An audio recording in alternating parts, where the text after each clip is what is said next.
दोस्तों इस वक्त हम गंडक नदी के किनारे में हैं और आ गए हैं हम लोग गंडक नदी के बीच में। वक्त हम लोग मौजूद है गंडक नदी के बीच में, जैसे कि आप देख सकते हैं। और यहाँ पे तरबूजा का खेती होने वाला है। यहाँ देख सकते हैं आप कैसे खुदाई किया गया है।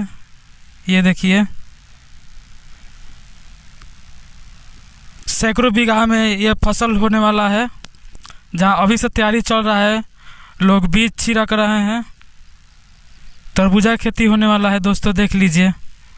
ये देखिए ये मुर्गी का जो होता है ना कचरा, वही सब लगता है तरबूजे के बनाने में, और वही लोग खाते भी हैं।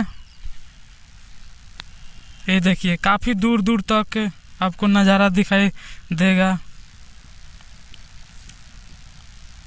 ये देखिए पूरा ये खुदाई किया गया है।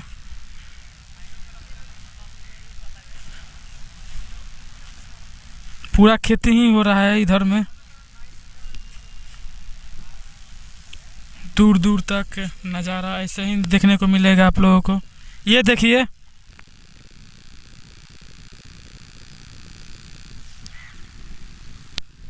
तो फिर मिलेंगे किसी नेक्स्ट वीडियो में। तब तक लिए धन्यवाद, और खूब शेयर कीजिए जमकर, जिससे सब कोई देख सके, जान सके, समझ सके।